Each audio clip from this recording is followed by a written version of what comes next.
नमस्कार, मैं मुदिता दीप और आपकी होस्ट। जैसे जैसे आप जानते हैं कि जैसे जैसे दुनिया आगे चलती जा रही है, मनुष्य जो है अपनी सेहत के मामले में पीछे छूटता जा रहा है। हम आम लोग बहुत ही सेहत के बारे में जगह जगह से इंफॉर्मेशन वगैरह इकट्ठी करते हैं। तो आज मैं यहाँ पर आई हूँ हुंजन हॉस्पिटल में आपके बात करने के लिए सेहत के बारे में, खास करके घुटनों और हड्डियों की समस्याओं में। जैसे हम जानते हैं हर दूसरे तीसरे इंसान को घुटनों की दिक्कत है, हड्डियों की दिक्कत है, चला नहीं जा रहा, बैठा नहीं जा रहा, भाग नहीं पा रहे और बहुत दिक्कत परेशानी आ रही है और इन सब तकलीफ़ों से जूझ रहे हैं। तो क्यों होती है ये समस्याएं, घुटनों की समस्याएं, और क्या हो सकता है इसका इलाज, और कैसे मिल सकता है इसका समाधान, और ऐसा हम खुद क्या ऐसे चीज़ कर सकते हैं जिससे इनसे बचा जा सके, और कब लेनी चाहिए डॉक्टर की सलाह, और क्या हो सकता है इसका ठीक इलाज। इस विषय में हम यहाँ बात करने आए हैं और हमारे साथ मौजूद हैं विश्व प्रसिद्ध डॉक्टर बलवंत हुंजन जी, जिनका कम नहीं 40 साल से भी ज़्यादा इसके अंदर एक्सपीरियंस है और न जाने कितनी ही हज़ारों ही घुटनों की सर्जरीज कर चुके हैं। तो आइए चलते हैं, बात करते हैं हुंजन जी से। सबसे पहले नमस्कार सर, आपका बहुत बहुत स्वागत और बहुत बहुत धन्यवाद, आपने हमारे लिए समय निकाला। जैसे मैं अपने दर्शकों को बता ही रही थी कि आपका इतना तजुर्बा रह चुका है घुटने और हड्डियों के में, लाजवाब। तो सर हम यहाँ आपसे ये पूछने आए हैं कि जैसे हर दूसरे तीसरे इंसान को घुटनों की, जो हड्डियों की कोई ना कोई परेशानी रहती है, जूझता है, वो सीढ़ियाँ नहीं चढ़ पाता, भाग नहीं पाता, बैठ नहीं पाते। तो क्यों होती हैं ये समस्याएं? देखो, ऐसे है कि जो घुटनों की समस्या है ये दिन ब दिन बढ़ रही है। इसका कारण यही है कि कुछ जो हमारी हैबिट्स हैं, जो आदतें हैं, वो ऐसी बन चुकी हैं कि पहले के ज़माने में ऐसा शायद कम होता था, लेकिन अब बहुत होता है। जैसे कि सीढ़ियाँ चढ़ना या पाँव भर नीचे बैठना, इससे भी जो घुटने हैं वो बहुत जल्दी ख़राब होते हैं। दूसरा, खुराक में जो पहले शुद्ध खुराक होती थी अब वो नहीं रही है। अब तो सुनते हैं कि फ्रूट में भी, वेजिटेबल्स में भी कभी कभी बहुत ज़्यादा इससे भी प्रॉब्लम हो सकती है, तो वो एक कारण है। तीसरा है कि और भी बीमारियां जो हैं, जैसे शुगर वगैरह बहुत होती है, उसके लिए दवाइयां बहुत लेते हैं। हाइपरटेंशन, ब्लड प्रेशर होता है, उससे भी बहुत ज़्यादा मेडिसिन लेनी पड़ती है। वो बहुत ज़्यादा ऐसी चीज़ें हैं जो बढ़ रही हैं और उसी की वजह से घुटने की प्रॉब्लम जो है वो भी ज़्यादा हो रही है। जो लाइफस्टाइल है, लोग अंदर ज़्यादा रहना चाहते हैं, वर्जिश वगैरह कम करते हैं, उसकी वजह से भी जो मसल है कमज़ोर हो जाते हैं और घुटनों की समस्या बढ़ती है। बच्चे लोग हैं वो तो बिल्कुल हमेशा ही अंदर रहते हैं, आउटडोर गेम तो भूल ही गए हैं, उसकी वजह से भी वो बड़े होके जो प्रॉब्लम उनको आती है। तो ये कुछ कारण हैं जिसकी वजह से जो घुटने हैं वो बहुत जल्दी ख़राब हो रहे हैं। तो क्या घुटनों की समस्याएं जो आ रही है, ये हमारे कुछ उम्र के साथ इसका कोई तालमेल है कि कईयों आजकल यंग बच्चों को भी आ रही है, जहाँ सिर्फ उम्र के साथ ही इसका कोई तालमेल है? देखो, जो घुटनों का घिसना है वो तो ओल्ड एज में ही होता है। 40 साल से ये शुरू हो जाता है और 40 साल से धीरे धीरे बढ़ता बढ़ता 60 साल से ऊपर तो बहुत ही ज़्यादा प्रॉब्लम हो जाती है। घुटने जो है घिस जाते हैं, उनसे ही जो हड्डी से हड्डी जो टकराती है उससे फिर पेन बहुत ज़्यादा होने लगती है। और बच्चों को ये बीमारी अगर घुटनों की पेन होती है तो वो घिसने से नहीं होती, और समस्याएं बहुत हो जाती हैं। जैसे बच्चों को गठिया हो सकता है, बच्चों को कोई इन्फेक्शन वगैरह हो सकती है, जैसे घुटनों की ट्यूबरक्लोसिस, सेप्टिक आर्थराइटिस हो सकता है, और ऐसी समस्याएं जिससे घुटनों की प्रॉब्लम होती है। रादर 60 साल से बाद तो काफ़ी ज़्यादा कॉमन है, वो होता है। और दूसरा जो है, मर्दों में और औरतों में तकरीबन एक जैसी रेशो है, मर्दों में भी उतना ही होता है और औरतों में भी वैसे ही होता है। जानना चाहेंगे कि इसका मेडिकल साइंस में सही इलाज क्या है? देखो, जो घुटने घिस जाते हैं उसके लिए हमें सबसे पहले तो उसकी स्टेज ढूंढनी पड़ती है कि जब पेशेंट हमारे पास आता है तो उसकी घुटने घिसने की कौन सी स्टेज है। जैसे पहली स्टेज जो होती है उसमें सिर्फ पेन होती है लेकिन एक्सरे में कुछ नहीं आता। दूसरी स्टेज होती है जब एक्सरे में थोड़ा जो गैप है वो कम होना शुरू हो जाता है और पेशेंट को पेन रहती है। तीसरी स्टेज होती है कि जिसमें जो आपस में दोनों हड्डियों का गैप है वो बिल्कुल ख़त्म हो जाता है और पेशेंट को पेन होती है, स्वेलिंग होती है और मोड़ने में बहुत ज़्यादा दिक्कत होती है। और चौथी स्टेज होती है जब हड्डी इतनी ज़्यादा घिस जाती है कि एक हड्डी दूसरी हड्डी के अंदर ही घुस जाती है और बहुत that is the last stage, वो बिल्कुल लास्ट स्टेज होती है और उसमें जो हम और भी कुछ कर नहीं सकते, उसमें ऑपरेशन ही करना पड़ता है।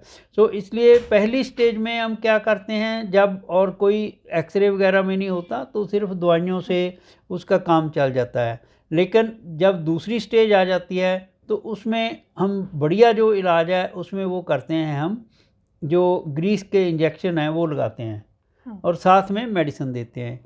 तीसरी जो स्टेज है, तीसरी स्टेज में भी अगर अर्ली तीसरी स्टेज हो फिर तो इंजेक्शन और दवाइयों से चल जाता है, या फिर उसको असी दूरबीन से उसकी थोड़ी सफाई करके फिर ग्रीस के इंजेक्शन लगा देते हैं, उसमें भी काफ़ी ज़्यादा ठीक होता है पेशेंट। और लेकिन जब चौथी स्टेज आ जाती है, जब अंदर कुछ भी हड्डी जो है एक दूसरे के बीच में ही बढ़ जाती है और बिल्कुल कोई स्पेस रहती नहीं है और पेशेंट को बहुत ज़्यादा घुटना मोड़ने में भी मुश्किल होती है, खड़े होने में भी, चलने में भी मुश्किल होती है, तब जो इलाज है वो सिर्फ घुटने चेंज करने का ही इलाज है और इसमें कोई इलाज नहीं होता। सो ये ऐसे 4 स्टेजेस हैं और 4 स्टेजेस में आपको मैंने बताया कि यही इलाज होता है। जैसे सर आपने अभी बताया कि घुटने बदलने पड़ते हैं, जैसे जिनको हम अंग्रेजी में नी रिप्लेसमेंट सर्जरी बोल देते हैं, तो लोगों के जैसे ही हम बोलते हैं रिप्लेसमेंट वर्ड, ये अपने आप में ही बहुत बड़ा वर्ड है, तो लोग इसको देख के सुनकर बहुत ज़्यादा दहल जाते हैं कि पता नहीं क्या निकाल देंगे, क्या होगा हमारे साथ। और इसको हम जानना चाहते हैं कि इसका प्रोसेस क्या होता है। देखो, जो नी रिप्लेसमेंट है ना, इसमें ऐसे नहीं है कि हम पूरे का पूरा घुटना निकाल देते हैं उसके बाद हम घुटना जो है वो नया डाल देते हैं, ऐसे नहीं होता। ये क्या होता है कि जैसे ये मॉडल है इसमें मैं आपको बताता हूँ। ये देखिए, ये पट की हड्डी है और इसका ये जो लोअर एंड है और ये टांग की हड्डी है, इसका ये ऊपरला सिरा है। इसको हम क्या करते हैं कि इसको ये हम ऐसे कट लगाते हैं, इसकी शेप बनाते हैं। ये 5 कट हैं जो हम देते हैं, ये 2, 3, 4 और 5। ये 5 कट हम देते हैं। 5 कट दे के इसको ऐसे, ये एक कैप होता है इसके ऊपर फिट कर देते हैं, ये बिल्कुल ऐसे, ठीक है। और दूसरा होता है नीचे वाली जो हड्डी है इसका भी ऐसे ही होता है, इसको एक कट दे के इसमें हम ये मेटल डालते हैं और फिर दोनों मेटल के बीच में एक ये प्लास्टिक होती है जिसको हाई डेंसिटी पॉलीइथीलीन बोलते हैं।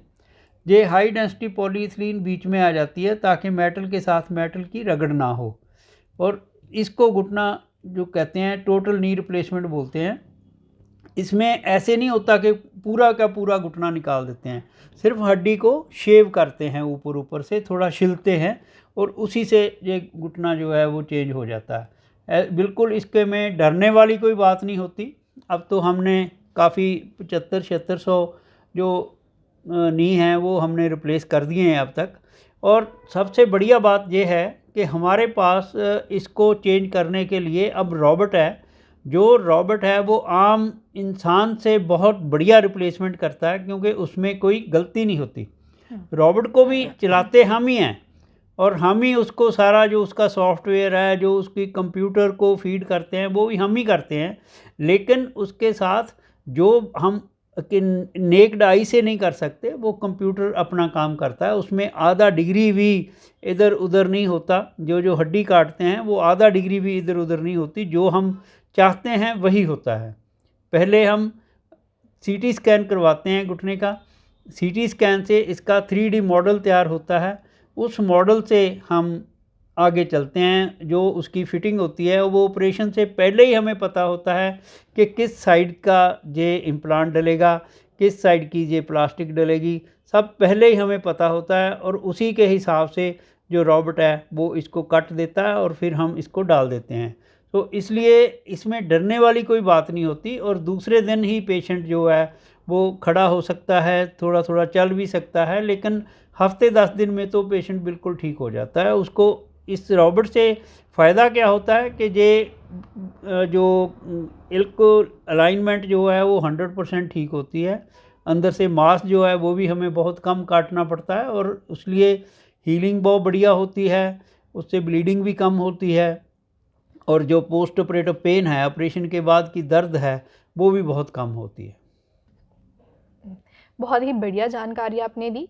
जैसे सर आपने बताया कि एक आप घुटने में कोई मेटल का पदार्थ और प्लास्टिक लगाते हैं, क्या ये नुकसानदायक होता है? क्या हमें नुकसान कर सकता है ये? नहीं, नहीं, ऐसी कोई बात नहीं है। ये जो मेटल होता है, इसको ये बहुत ही बढ़िया अलॉय होता है। ये प्योर स्टील भी नहीं होती, ये बहुत बढ़िया अलॉय होता है। इसका बॉडी के अंदर कोई रिएक्शन नहीं होता। आज तक कभी किसी का कोई रिएक्शन नहीं हमने देखा कि बॉडी में डाल दिया तो उसका रिएक्शन हो गया। बिल्कुल ऐसा कुछ नहीं है। जैसे नॉर्मल इंसान होता है वैसे ही हो जाता है। ये हड्डी बिल्कुल बॉडी ग्रेड मटेरियल होता है, इसका कोई रिएक्शन नहीं होता और कोई इसका कोई नुकसान नहीं होता उम्र भर।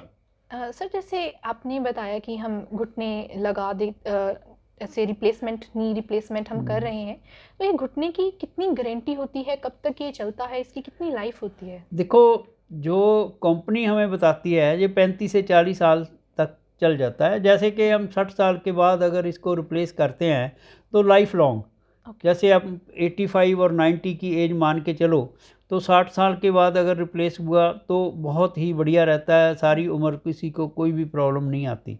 अगर यंग पेशेंट हो, जैसे कि मान लो 40 साल पे या उससे भी कम हमें रिप्लेसमेंट करनी पड़ गई, तो उसके लिए होता है कि जब भी ये दोबारा प्रॉब्लम आती है तो उसको दोबारा फिर रिप्लेस किया जा सकता है। ऐसी कोई बात नहीं है कि दोबारा कुछ नहीं हो सकता। हाँ, उसको रिवीजन सर्जरी बोलते हैं। वो अगर ज़रूरत पड़े तो रिवीजन सर्जरी करके पेशेंट को फिर ठीक किया जा सकता है। कोई इसकी लाइफ का कोई चक्कर नहीं होता, नॉर्मली सारी उम्र चल जाता है। बहुत से लोगों के मन में ये शंका रहती है, अगर हमने घुटने बदला दिए तो हम अपाहिज हो जाएंगे, हम चौंकड़ी मार के नहीं बैठ पाएंगे, जहाँ सीढ़ियाँ नहीं चढ़ पाएंगे। इसके इसके लिए आपका क्या राय होगा? देखो, बात ऐसे है कि मैं यही कह रहा हूँ कि जितने भी हमने आज तक घुटने रिप्लेस किए हैं, मेरे ख्याल से उसमें एक भी पेशेंट ऐसा नहीं है जो बिस्तर पे पड़ा हो। सभी ठीक ही होते हैं, नॉर्मली कोई दिक्कत नहीं आती। और पेशेंट, मैंने जैसे पहले बोला कि दूसरे दिन ही पेशेंट अपने पाँव पे खड़ा हो जाता है, तीसरे दिन से बहुत बढ़िया चलने लगता है। पहले हम उसको वॉकर की सहायता से चलाते हैं, उसके बाद फिर पेशेंट अपने आप चलने लगता है। और नॉर्मली 10 दिन के जब हम स्टिच निकालते हैं, 10 दिन पे पेशेंट बहुत बढ़िया अपने आप चलने फिरने लगता है। और ज़्यादा से ज़्यादा अगर मान भी लो तो 3 हफ्ते लगते हैं। जो हमारे पास बाहर से लोग आते हैं वो 3 हफ्ते के लिए आते हैं, 3 हफ्ते के बाद की रिटर्न टिकट करवा के वो वापस चले जाते हैं। तो इसलिए 3 हफ्ते तो ज़्यादा तो किसी पेशेंट को भी नहीं लगते। बाकी पेशेंट अपनी जितनी भी फिज़ियोथेरेपी कर ले, अपने आप कर ले या फिज़ियोथेरेपिस्ट से करवा ले, उससे उतनी ही जल्दी पेशेंट जो है वो ठीक हो जाता है। तो ऐसी कोई बात नहीं है कि बिस्तर पे पड़ गए, वो सब लोगों की बातें होती हैं कहने का। कुछ लोग वैसे ही डराते रहते हैं, उनको पता नहीं होता कि घुटने कैसे रिप्लेस करते हैं। या जो लोग अनपढ़ डॉक्टर बैठे हैं, जो मालिश वाले बैठे हैं या दूसरे हैं, उनको पता नहीं होता। वो अपने आप ही बस अटकल पच्चू जो है वो लगाते हैं कि ऐसे हो जाएगा, ऐसे हो जाएगा, लेकिन ऐसी कोई बात नहीं है, बिल्कुल ठीक हो जाएगा। जैसे कि हमारे देखने वाले दर्शकों में भी बहुत सारे ऐसे लोग होंगे जो घुटने की समस्याओं से जूझ रहे हैं, जो उनके परिवार में कुछ ऐसे लोग होंगे जो इसी कश्मकश में पड़े हैं कि क्या इसको सर्जरी करवाई जाए कि ना करवाई जाए। सर, उनके लिए आप क्या सलाह देंगे और क्या बताना चाहेंगे? देखो, मैं तो यही कहना चाहता हूँ कि इससे कोई डरने वाली बात नहीं है। वो आप हमारे पास आइए, हमारे पास जो वर्ल्ड की लेटेस्ट टेक्निक है, रोबोटिक टेक्निक, वो है। उससे हम घुटने रिप्लेस करते हैं। कोई भी इसमें कोई भी फ़िक्र वाली बात नहीं होती, कोई डरने वाली बात नहीं होती। आप हमारे पास आइए, आप हम आपको बताएंगे कि आपको कैसे करना है, कैसे नहीं करना। बहुत बार पेशेंट डरते होते हैं कि हमारी नी रिप्लेसमेंट होगी, लेकिन बहुत लोग ऐसे भी होते हैं जिनमें नी रिप्लेसमेंट की ज़रूरत ही नहीं होती, हम उनको मेडिसिन या टीके से ही ठीक कर देते हैं। तो लेकिन अगर नी रिप्लेसमेंट भी की ज़रूरत भी है तो कोई डरने वाली बात नहीं होती। एंड मोर ओवर हमारे पास ये टेक्निक तो है ही, सभी इंश्योरेंस कंपनियों की अफिलिएशन हमारे पास है, और हो सकता है कि अगर आपके पास इंश्योरेंस है तो आपका एक भी पैसा ना लगे और आप सिर्फ बिना पैसे दिए कैशलेस फैसिलिटी लेके हमारे से वो आप नी रिप्लेसमेंट करवा सकते हो। बिल्कुल पैसों का भी कोई बहुत ज़्यादा, दूसरे शहरों से हमारे जो चार्जेस हैं वो रॉबर्ट से साथ भी बहुत कम हैं। जहाँ से नज़दीक जो रॉबर्ट है वो है हैदराबाद में, वहाँ से चार्जेस और हमारे चार्जेस में तो तकरीबन बहुत ज़मीन आसमान का अंतर है।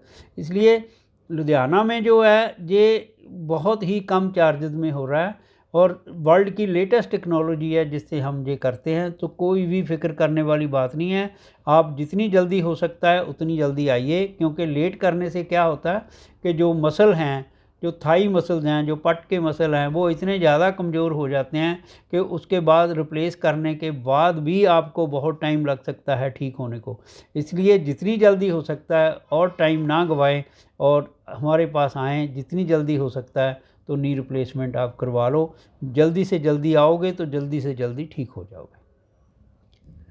धन्यवाद सर, आपने हमारे साथ थैंक यू। बहुत ही ज़रूरी जानकारी आपने शेयर की। दोस्तों, अगर आप या आपके परिवार में कोई घुटनों की दर्द से पीड़ित है और आप डॉक्टर हुंजन से सलाह लेना चाहते हैं, तो नीचे दिए गए नंबरों पे आप संपर्क करें, और नीचे एड्रेस भी दिया गया है अगर आप उनसे मिलना चाहते हो।